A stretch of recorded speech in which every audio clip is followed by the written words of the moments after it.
ಆತ್ಮೀಯ ವಿದ್ಯಾರ್ಥಿಗಳೇ, ನಾನಿವಾಗ ಶ್ರೀ ವಿಜಯನಗರ ಶ್ರೀಕೃಷ್ಣದೇವರಾಯ ವಿಶ್ವವಿದ್ಯಾಲಯದ 4ನೇ ಸೆಮಿಸ್ಟರ್ನ ಅರ್ಥಶಾಸ್ತ್ರ ವಿದ್ಯಾರ್ಥಿಗಳಿಗೆ, ಓಪನ್ ಎಲೆಕ್ಟಿವ್ ಅರ್ಥಶಾಸ್ತ್ರ ವಿದ್ಯಾರ್ಥಿಗಳಿಗೆ ನಾನೀಗಾಗಲೇ ಫೈನಾನ್ಷಿಯಲ್ ಮಾರ್ಕೆಟ್ ಬಗ್ಗೆ ಒಂದು 3-4 ವಿಷಯಗಳನ್ನು ನಾನು ಪ್ರಸ್ತಾಪ ಮಾಡಿ ಆಗಿದೆ. ಕಳೆದ ತರಗತಿನಲ್ಲಿ ವಾಣಿಜ್ಯ ಬ್ಯಾಂಕಿನ ಕಾರ್ಯಗಳು ನಾನು ಹೇಳ್ತಾ ಇದ್ದೆ.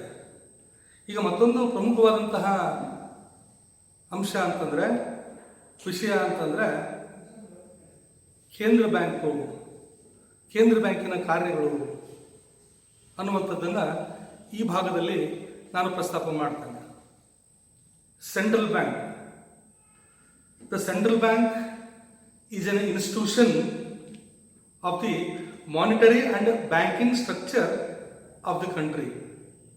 It acts as a guardian of money market, and also it is an autonomous institution. The process of evolution of central bank was started in early 18th century. So the Riksbank of Sweden is the oldest and first central bank of the world.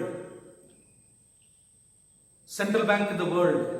Sweden is the first country to start the central banking activities in the Swedish economy in 1656. That's what it is called as the oldest central bank in the world. Then later on, in 1694, the Bank of England was started, and especially the Bank of Spain in 1856, Bank of Japan in 1882, and Bank of France in 1880, and the Reserve Bank of South Africa was started in 1921. In the year 1935, RBI, Reserve Bank of India, was established in India. And the recent, the central banking activities, that is in Bangladesh. The Bank of Bangladesh was started in 1970. So especially in the 19th and as well as 20th century, almost all countries of the world, they have started the central banking activities to control and to monitor the banking system and as well as the financial structure of the country.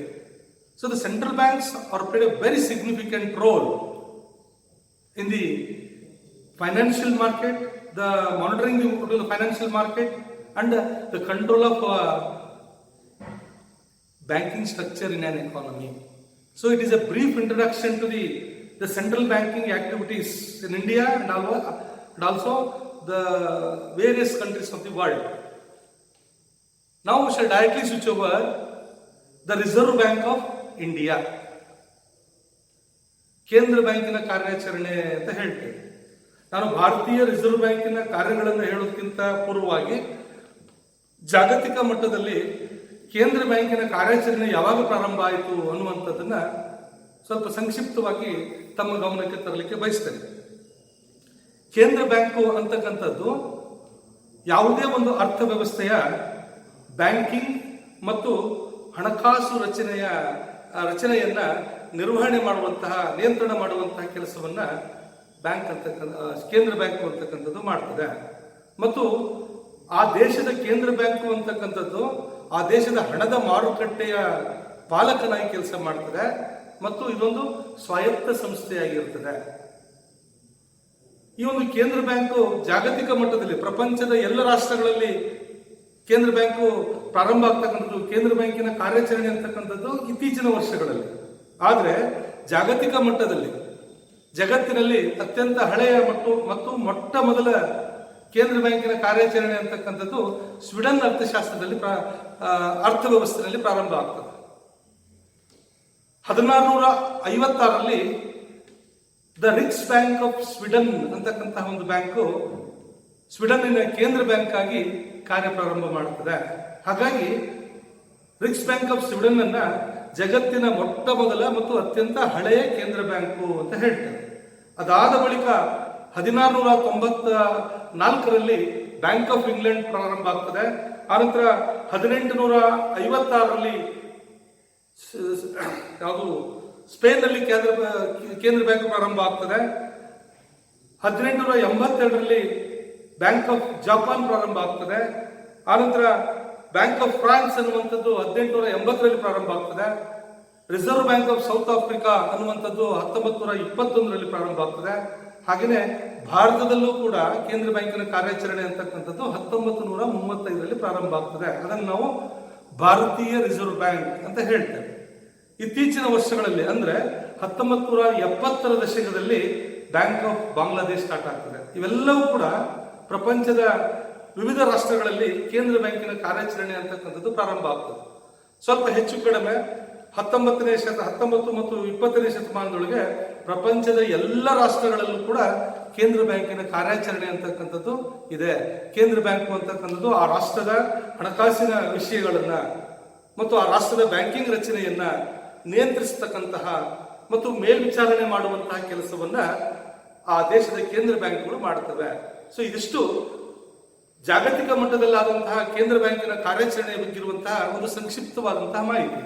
ಈಗ ನಾವು ನೇರವಾಗಿ ಭಾರತೀಯ reserve ಬ್ಯಾಂಕಿನ ಬಗ್ಗೆ ನಾನು ಒಂದಿಷ್ಟು ಮಾಹಿತಿಯನ್ನು, ಅದರ ಕಾರ್ಯಗಳೇನು, ಅದರ ಬಂಡವಾಳ ಏನು, ಅದರ ಆಡಳಿತ ಹೇಗಿದೆ ಅನ್ನುವಂಥದ್ದನ್ನ ನಾನೀಗ ಪ್ರಸ್ತಾಪ ಮಾಡ್ತೇನೆ. ಭಾರತದಲ್ಲಿ ನಾನು ಈ ತರ ಹೇಳ್ತಾ ಇದ್ದೆ, 1935ರಲ್ಲಿ ಕೇಂದ್ರ ಬ್ಯಾಂಕಿನ ಕಾರ್ಯಾಚರಣೆ ಪ್ರಾರಂಭ ಆಯಿತು ಅಂತ ಹೇಳಿ. ಆದರೆ 1935ಕ್ಕಿಂತ ಮುಂಚಿತವಾಗಿ ನಮ್ಮ ದೇಶದಲ್ಲಿ ಕೇಂದ್ರ ಬ್ಯಾಂಕು ಇರಲಿಲ್ಲ ಅಂತ ಹೇಳ್ಬಿಟ್ಟು ಭಾವಿಸಬೇಡಿ. 1921ರಲ್ಲಿ ಇಂಪೀರಿಯಲ್ ಬ್ಯಾಂಕ್ ಅಂತ ಹೇಳಿ ಒಂದು ಬ್ಯಾಂಕ್ ಸ್ಟಾರ್ಟ್ ಆಗ್ತದೆ. 1921ರಲ್ಲಿ ಪ್ರಾರಂಭ ಆಗ್ತಕ್ಕಂತಹ ಈ ಇಂಪೀರಿಯಲ್ ಬ್ಯಾಂಕ್ ಏನಿದೆ ದೇಶದ ಮುಖ್ಯ ಬ್ಯಾಂಕ್ ಆಗಿ ಕೆಲಸ ಮಾಡ್ತದೆ RBI ಪ್ರಾರಂಭ ಆಗುವವರೆಗೆ. 1921ರಿಂದ 1935ರವರೆಗೆ ಈ ಬ್ಯಾಂಕ್, ಇಂಪೀರಿಯಲ್ ಬ್ಯಾಂಕ್ ಅಂತಕ್ಕಂಥದ್ದು ದೇಶದ ಪ್ರಧಾನ ಬ್ಯಾಂಕ್ ಆಗಿ ಕಾರ್ಯನಿರ್ವಹಿಸ್ತದೆ. ಆನಂತರ 1935ರಲ್ಲಿ ಭಾರತೀಯ ರಿಸರ್ವ್ ಬ್ಯಾಂಕ್ ಅನ್ನ ಪ್ರಾರಂಭ ಮಾಡಿದ ನಂತರ ಈ ಇಂಪೀರಿಯಲ್ ಬ್ಯಾಂಕ್ ಅನ್ನ ಒಂದು ವಾಣಿಜ್ಯ ಬ್ಯಾಂಕ್ ಅನ್ನಾಗಿ ಒಂದು ಪರಿವರ್ತನೆ ಮಾಡಿ ಅದಕ್ಕೆ ಒಂದು ಹೊಸ ನಾಮಕರಣವನ್ನ ಮಾಡ್ತಾರೆ. ಅದನ್ನ ನಾವು ಭಾರತೀಯ ಸ್ಟೇಟ್ ಬ್ಯಾಂಕ್ ಅಂತ ಹೇಳ್ತೀವಿ, SBI, state bank of India. So ಇವತ್ತೇನು ಭಾರತೀಯ ಸ್ಟೇಟ್ ಬ್ಯಾಂಕ್ ಇದೆ ಅದು 1935ಕ್ಕಿಂತ ಮುಂಚೆ ಇಂಪೀರಿಯಲ್ ಬ್ಯಾಂಕ್ ಅನ್ನುವಂಥ ಒಂದು ಹೆಸರಿನೊಂದಿಗೆ ದೇಶದ ಮುಖ್ಯ ಬ್ಯಾಂಕ್ ಆಗಿ ಕೆಲಸ ಮಾಡ್ತಾ ಇತ್ತು. 1935ರಲ್ಲಿ RBI ಪ್ರಾರಂಭವಾದ ಬಳಿಕ ಇಂಪೀರಿಯಲ್ ಬ್ಯಾಂಕ್ ಅನ್ನ ಮರುನಾಮಕರಣ ಮಾಡಿ ಭಾರತೀಯ ಸ್ಟೇಟ್ ಬ್ಯಾಂಕ್ ಅಂತ ಹೇಳಿ ನಾಮಕರಣ ಮಾಡಿ ಅದನ್ನ ಒಂದು ವಾಣಿಜ್ಯ ಬ್ಯಾಂಕ್ ಅನ್ನಾಗಿ ಪರಿವರ್ತನೆ ಮಾಡಲಾಗ್ತದೆ. ಈ ಬ್ಯಾಂಕ್ ಅನ್ನ 1955ರಲ್ಲಿ ಭಾರತ ಸರ್ಕಾರ ರಾಷ್ಟ್ರೀಕರಣ ಮಾಡ್ತದೆ. ಸೊ ಇಲ್ಲಿ ಕೇಂದ್ರ ಬ್ಯಾಂಕಿನ ಕಾರ್ಯಾಚರಣೆ ಬಗ್ಗೆ ಹೇಳೋದಾದ್ರೆ 1930ರ ದಶಕದಲ್ಲಿ ಕೇಂದ್ರ ಬ್ಯಾಂಕಿನ ಒಂದು ಕಾರ್ಯಾಚರಣೆ ಪ್ರಾರಂಭ ಆಗ್ತದೆ. ಅಂದ್ರೆ ಇಂಪೀರಿಯಲ್ ಬ್ಯಾಂಕ್ ಅನ್ನುವಂಥದ್ದು ದೇಶದ ಕೇಂದ್ರ ಬ್ಯಾಂಕ್ ಆಗಿ ಕಾರ್ಯನಿರ್ವಹಿಸ್ತಾ ಇದ್ರೆ ಮತ್ತೊಂದು ಬ್ಯಾಂಕಿನ ಅವಶ್ಯಕತೆ ಯಾಕಾಗಿ ಬರ್ತದೆ ಅನ್ನುವಂಥದ್ದು ಬಹಳಷ್ಟು ಮುಖ್ಯ ಇದೆ. 1921ರಲ್ಲಿ ರಾಷ್ಟ್ರದ ಪ್ರಧಾನ ಬ್ಯಾಂಕ್ ಆಗಿ ಕೆಲಸ ಮಾಡ್ತಕ್ಕಂಥ ಇಂಪೀರಿಯಲ್ ಬ್ಯಾಂಕ್ ಏನು ಅದು ದೇಶದ ಬ್ಯಾಂಕಿಂಗ್ ಕಾರ್ಯಾಚರಣೆಯನ್ನು ಮಾತ್ರ ನೋಡ್ಕೊಳ್ತಾ ಇತ್ತು, ಬ್ಯಾಂಕಿಂಗ್ ಚಟುವಟಿಕೆಗಳನ್ನು ಮಾತ್ರ ನಿರ್ವಹಿಸ್ತಾ ಇತ್ತು. ಆದರೆ ಹಣಕಾಸಿನ ಚಟುವಟಿಕೆಗಳನ್ನ ಸರ್ಕಾರ ನಿರ್ವಹಿಸ್ತಾ ಇತ್ತು. ಇಲ್ಲಿ ಗೊಂದಲ ಉಂಟಾಗ್ತದೆ. The banking activities which is controlled and managed by the Imperial Bank and financial market operations and financial structure which is managed by the government. There is a dual system, monetary system. So, ಇಲ್ಲಿ ಒಂದು ಸಮಸ್ಯೆ ಆಯಿತು. ಒಂದನ್ನ ಸರ್ಕಾರ ನೋಡ್ತಾರೆ, ಹಣಕಾಸು ವ್ಯವಸ್ಥೆಯನ್ನ, banking ವ್ಯವಸ್ಥೆಯನ್ನ ಇಲ್ಲಿ ಇಂಪೀರಿಯಲ್ ಬ್ಯಾಂಕ್ ನೋಡ್ತಾ ಇತ್ತು. ಹಾಗಾಗಿ ಇವೆರಡನ್ನೂ ನೋಡ್ತಕ್ಕಂತಹ ಒಂದು ಸ್ವಾಯತ್ತ ಸಂಸ್ಥೆ ನಮಗೆ ಬೇಕು, ಒಂದು ಕೇಂದ್ರ ಬ್ಯಾಂಕ್ ಬೇಕು ಅಂತ ಹೇಳಿ 1930ರ ದಶಕದಲ್ಲಿ ಒಂದು ಸಮಿತಿ ರಚನೆ ಆಗ್ತದೆ. ಅದನ್ನು ನಾವು ರಾಯಲ್ ಸಮಿತಿ ಅಂತ ಹೇಳ್ತೇವೆ. ಸೊ ರಾಯಲ್ ಸಮಿತಿ ಆದ್ರೆ ಅದನ್ನು ನಾವು ಕೇಂದ್ರ ಬ್ಯಾಂಕಿನ ವಿಚಾರಣಾ ಸಮಿತಿ ಅಂತ ಹೇಳ್ತೇವೆ, ರಾಯಲ್ ಕಮಿಷನ್. ಸೊ 1930ರ ದಶಕದಲ್ಲಿ ಈ ಒಂದು ರಾಯಲ್ ಸಮಿತಿ ಏನಿದೆ ಒಂದು ವರದಿಯನ್ನು ಸಲ್ಲಿಸಿದೆ. 1934ಕ್ಕೆ ಆ ಒಂದು ಸಮಿತಿ, ಕೇಂದ್ರ ಬ್ಯಾಂಕಿನ ವಿಚಾರಣಾ ಸಮಿತಿ ಅಂತಕ್ಕಂಥದ್ದು ಸರ್ಕಾರಕ್ಕೆ ವರದಿಯನ್ನು ಸಲ್ಲಿಸ್ತದೆ. 1934ರ ದಶಕದಲ್ಲಿ ಭಾರತ ಸರ್ಕಾರ ಒಂದು ಕಾಯ್ದೆಯನ್ನು ಪಾಸ್ ಮಾಡ್ತದೆ. ಭಾರತೀಯ ರಿಸರ್ವ್ ಬ್ಯಾಂಕ್ ಕಾಯ್ದೆ 1934, the reserve bank RBI act of 1934. ಭಾರತೀಯ ರಿಸರ್ವ್ ಬ್ಯಾಂಕ್ ಕಾಯ್ದೆ 1934 ಅನ್ವಯ 1ನೇ ಏಪ್ರಿಲ್ 1935 ಭಾರತದಲ್ಲಿ ಕೇಂದ್ರ ಬ್ಯಾಂಕಿನ ಕಾರ್ಯಾಚರಣೆ ಪ್ರಾರಂಭ ಆಗ್ತದೆ. ಅದನ್ನು ನಾವು ಭಾರತೀಯ ರಿಸರ್ವ್ ಬ್ಯಾಂಕ್ ಅಂತ ಹೇಳ್ತೇವೆ. ಭಾರತದ ಕೇಂದ್ರ ಬ್ಯಾಂಕ್ ಅನ್ನ ಭಾರತೀಯ ರಿಸರ್ವ್ ಬ್ಯಾಂಕ್ ಅಂತ ಹೇಳ್ತೇವೆ. ಇದು 1ನೇ ಏಪ್ರಿಲ್ 1935 ಪ್ರಾರಂಭ ಆಗ್ತದೆ. ಸೊ ಇದರ ಪ್ರಾರಂಭಿಕ ಬಂಡವಾಳ 5 ಕೋಟಿ ರೂಪಾಯಿ. 5 ಕೋಟಿ ರೂಪಾಯಿಗಳ ಪ್ರಾರಂಭಿಕ ಬಂಡವಾಳವನ್ನ 10 ಷೇರುಗಳಾಗಿ ವರ್ಗೀಕರಣ ಮಾಡಿ 5 ಖಾಸಗಿ ಷೇರುಗಳನ್ನ ಮತ್ತು 5 ಸರ್ಕಾರಿ ಷೇರುಗಳು. ಸೊ 5 ಷೇರುಗಳನ್ನ ಸರ್ಕಾರ ರೂಪಿಸಿದೆ, ಇನ್ನು 5 ಷೇರುಗಳನ್ನ ಖಾಸಗಿ ಅವರಿಂದ ಅವಕಾಶ ಮಾಡಿಕೊಟ್ಟು ಖಾಸಗಿ ಮತ್ತು ಸಾರ್ವಜನಿಕ ಬಂಡವಾಳದೊಂದಿಗೆ ಭಾರತೀಯ ರಿಸರ್ವ್ ಬ್ಯಾಂಕ್ 1ನೇ ಏಪ್ರಿಲ್ 1935 ನಮ್ಮ ದೇಶದ ಕೇಂದ್ರ ಬ್ಯಾಂಕ್ ಆಗಿ ಕಾರ್ಯಾಚರಣೆಯನ್ನು ಪ್ರಾರಂಭ ಮಾಡ್ತದೆ. ಆ ನಂತರ ಸ್ವತಂತ್ರ ನಂತರ 1947 ಸ್ವತಂತ್ರ ಬಂದಾದ ನಂತರ 1ನೇ ಜಾನ್ವರಿ 1949 1ನೇ ಜಾನ್ವರಿ 1949 RBIನ ಎಲ್ಲ ಬಂಡವಾಳವನ್ನ ಭಾರತ ಸರ್ಕಾರವೇ ತೊಡಗಿಸೋದ್ರ ಮೂಲಕ ಭಾರತೀಯ ರಿಸರ್ವ್ ಬ್ಯಾಂಕ್ ಅನ್ನ ಸಂಪೂರ್ಣವಾಗಿ ರಾಷ್ಟ್ರೀಕರಣ ಮಾಡಲಾಗ್ತದೆ. ಅಂದ್ರೆ ಸರ್ಕಾರಕ್ಕೆ ಒಂದು ಬ್ಯಾಂಕಿನ ಅವಶ್ಯಕತೆ ಇದೆ, ಒಂದು ಸ್ವಾಯತ್ತ ಬ್ಯಾಂಕಿನ ಅವಶ್ಯಕತೆ ಇದೆ ಅನ್ನೋ ಕಾರಣಕ್ಕೋಸ್ಕರ RBIನ ಎಲ್ಲ ಬಂಡವಾಳವನ್ನ ಭಾರತ ಸರ್ಕಾರವೇ ತೊಡಗಿಸೋದ್ರ ಮೂಲಕ ಅದನ್ನ ಸಂಪೂರ್ಣವಾಗಿ ರಾಷ್ಟ್ರೀಕರಣ ಮಾಡಲಾಗ್ತದೆ. ಅಂದಿನಿಂದ ಇಂದಿನವರೆಗೆ, ಈ ದಿನದವರೆಗೆ ಭಾರತೀಯ ರಿಸರ್ವ್ ಬ್ಯಾಂಕ್ ಅಂತಕ್ಕಂಥದ್ದು ಸರ್ಕಾರದ ಬ್ಯಾಂಕ್, ಕೇಂದ್ರ ಸರ್ಕಾರದ ಬ್ಯಾಂಕ್ ಆಗಿ, ಕೇಂದ್ರ ಸರ್ಕಾರಕ್ಕೆ ಸಲಹೆಗಾರನಾಗಿ, ಕೇಂದ್ರ ಸರ್ಕಾರದ ಪ್ರತಿನಿಧಿಯಾಗಿ ಮತ್ತು ಕೇಂದ್ರ ಸರ್ಕಾರದ ಖಜಾನೆಯಾಗಿ ಭಾರತೀಯ ರಿಸರ್ವ್ ಬ್ಯಾಂಕ್ ಅಂತಕ್ಕಂಥದ್ದು ಕಾರ್ಯನಿರ್ವಹಿಸ್ತಾ ಇದೆ. ಇದು ನಮ್ಮ ದೇಶದ ರಿಸರ್ವ್ ಬ್ಯಾಂಕಿನ ಒಂದು ಹುಟ್ಟು ಅಂತ ಹೇಳ್ತೇವೆ. ಸೊ ಇದರ ಆಡಳಿತ ಹೇಗೆ ನಡೀತಿದೆ? ಭಾರತೀಯ ರಿಸರ್ವ್ ಬ್ಯಾಂಕಿನ ಆಡಳಿತ ಅಂತಕ್ಕಂಥದ್ದು ಭಾರತೀಯ ರಿಸರ್ವ್ ಬ್ಯಾಂಕಿನ ಆಡಳಿತ ಅಂತಕ್ಕಂಥದ್ದು ಕೇಂದ್ರೀಯ ನಿರ್ದೇಶನ ಮಂಡಳಿಯೊಂದಿಗೆ ಇದರ ಆಡಳಿತ ಅಂತಕ್ಕಂಥದ್ದು ನಡೀತದೆ. ಕೇಂದ್ರೀಯ ನಿರ್ದೇಶಕ ಮಂಡಳಿ, ಸೆಂಟ್ರಲ್ ಬೋರ್ಡ್ ಆಫ್ ಡೈರೆಕ್ಟರ್ಸ್ ಅಂತ ಹೇಳ್ತೇವೆ. ಸೊ ಸಂಪೂರ್ಣವಾದಂತಹ RBIನ ಆಡಳಿತ ಅಂತಕ್ಕಂಥದ್ದು ಕೇಂದ್ರೀಯ ಆಡಳಿತ ಮಂಡಳಿಯೊಂದಿಗೆ ನಿರ್ವಹಣೆ ಆಗ್ತದೆ. ಈ ಕೇಂದ್ರೀಯ ಆಡಳಿತ ಮಂಡಳಿನಲ್ಲಿ 20 ಜನ ಸದಸ್ಯರು ಇರ್ತಾರೆ. 20 ಜನರ ಸದಸ್ಯರನ್ನೊಳಗೊಂಡಂತಹ ಕೇಂದ್ರೀಯ ಆಡಳಿತ ಮಂಡಳಿ ಅಂತಕ್ಕಂಥದ್ದು ಸಂಪೂರ್ಣವಾಗಿ ಭಾರತೀಯ ರಿಸರ್ವ್ ಬ್ಯಾಂಕಿನ ಆಡಳಿತ ನಿರ್ವಹಣೆಯನ್ನು ಮಾಡ್ತದೆ. ಸೊ ಈ 20 ಜನ ಸದಸ್ಯರಲ್ಲಿ ಒಬ್ಬರನ್ನ RBI ಮುಖ್ಯಸ್ಥರು ಅಂತ ಹೇಳಿ ಕರೀತಾರೆ. RBI governor is chief executive of RBI. ಒಬ್ಬ ನಿರ್ದೇಶಕರು ಮುಖ್ಯ ಕಾರ್ಯನಿರ್ವಾಹಕ ಅಧಿಕಾರಿ ಅಥವಾ RBIನ ಮುಖ್ಯಸ್ಥರಾಗಿ ಕಾರ್ಯನಿರ್ವಹಿಸ್ತಾರೆ. ಅವರನ್ನು ನಾವು ರಿಸರ್ವ್ ಬ್ಯಾಂಕ್ ಗವರ್ನರ್ ಅಂತ ಹೇಳ್ತೇವೆ. ಪ್ರಸ್ತುತ ಭಾರತೀಯ ರಿಸರ್ವ್ ಬ್ಯಾಂಕ್ ಗವರ್ನರ್ ಆಗಿ ಶಕ್ತಿಕಾಂತ್ ದಾಸ್ ಅವರು ಭಾರತೀಯ ರಿಸರ್ವ್ ಬ್ಯಾಂಕಿನ ಗವರ್ನರ್ ಆಗಿ ಕಾರ್ಯನಿರ್ವಹಿಸ್ತಾ ಇದ್ದಾರೆ. ಆನಂತರ ಇನ್ನು 4 ಜನ ಉಪ ಗವರ್ನರ್ ಇರ್ತಾರೆ, deputy governors. 1 governor, 4 deputy governors and 4 representatives from the 4 regional office and 1 representative from the Government of India, the Finance Ministry, Government of India, total 10. The remaining 10 members are appointed by the Government of India. So this the body consists of 20 members. 20 ಜನ ಸದಸ್ಯರನ್ನೊಳಗೊಂಡಂತಹ ಕೇಂದ್ರೀಯ ಆಡಳಿತ ಮಂಡಳಿನಲ್ಲಿ ಒಬ್ಬ governor, 4 ಉಪ governor ಇರ್ತಾರೆ, 4 ಜನ ಪ್ರತಿನಿಧಿಗಳು, 4 ಪ್ರಾದೇಶಿಕ ಕಚೇರಿಗಳಿಂದ 4 ಜನ ಪ್ರತಿನಿಧಿಗಳು ಇರ್ತಾರೆ. ನಮ್ಮ ದೇಶದಲ್ಲಿ 4 ಪ್ರಾದೇಶಿಕ ಕಚೇರಿಗಳಿವೆ.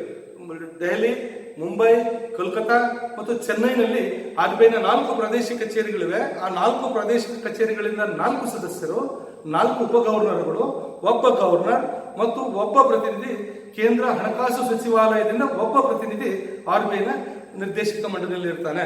ಇವರು 10 ಜನ ಸದಸ್ಯರು. ಉಳಿದಂತಹ 10 ಜನ ಸದಸ್ಯರನ್ನ ಭಾರತ ಸರ್ಕಾರ ನಾಮನಿರ್ದೇಶನ ಮಾಡ್ತದೆ. ವಿವಿಧ ಕ್ಷೇತ್ರಗಳಿಂದ ಕೃಷಿ, ಕೈಗಾರಿಕೆ, ಬ್ಯಾಂಕಿಂಗ್ ವಲಯದಲ್ಲಿರ್ತಕ್ಕಂತಹ ಪರಿಣಿತರನ್ನ ಈ 10 ಜನ ಉಳಿದ ಸದಸ್ಯರನ್ನ ಬ್ಯಾಂಕ್ ಅಂತಕ್ಕಂಥದ್ದು ಕೇಂದ್ರ ಸರ್ಕಾರ ಅಂತಕ್ಕಂಥದ್ದು ನಾಮನಿರ್ದೇಶನ ಮಾಡ್ತದೆ. ಸೊ ಹೀಗೆ 20 ಜನ ಸದಸ್ಯರನ್ನೊಳಗೊಂಡಂತಹ ಈ ಆಡಳಿತ ಮಂಡಳಿಯಿಂದ RBIನ ಸಂಪೂರ್ಣ ಆಡಳಿತವನ್ನ ನಿರ್ವಹಣೆ ಮಾಡ್ತದೆ. RBI ಅಂತಕ್ಕಂಥದ್ದು ಇಲ್ಲಿ ಸಂಪೂರ್ಣವಾಗಿ ನಮ್ಮ ದೇಶದಲ್ಲಿ ಒಂದು ಸ್ವಾಯತ್ತ ಸಂಸ್ಥೆಯಾಗಿ ಕಾರ್ಯನಿರ್ವಹಿಸ್ತಾ ಇದೆ.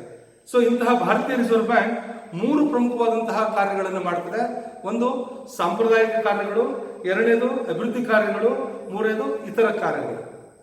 The traditional functions, developmental functions and other functions. ಮೊದಲನೇದಾಗಿ ಸಾಂಪ್ರದಾಯಿಕ ಕಾರ್ಯಗಳು. ಸೊ ಈ ಕಾರ್ಯಗಳನ್ನು ಮುಂದಿನ ಭಾಗದಲ್ಲಿ ನಾನು ನಿಮಗೆ ಹೇಳ್ತೀನಿ. ವಂದನೆಗಳು.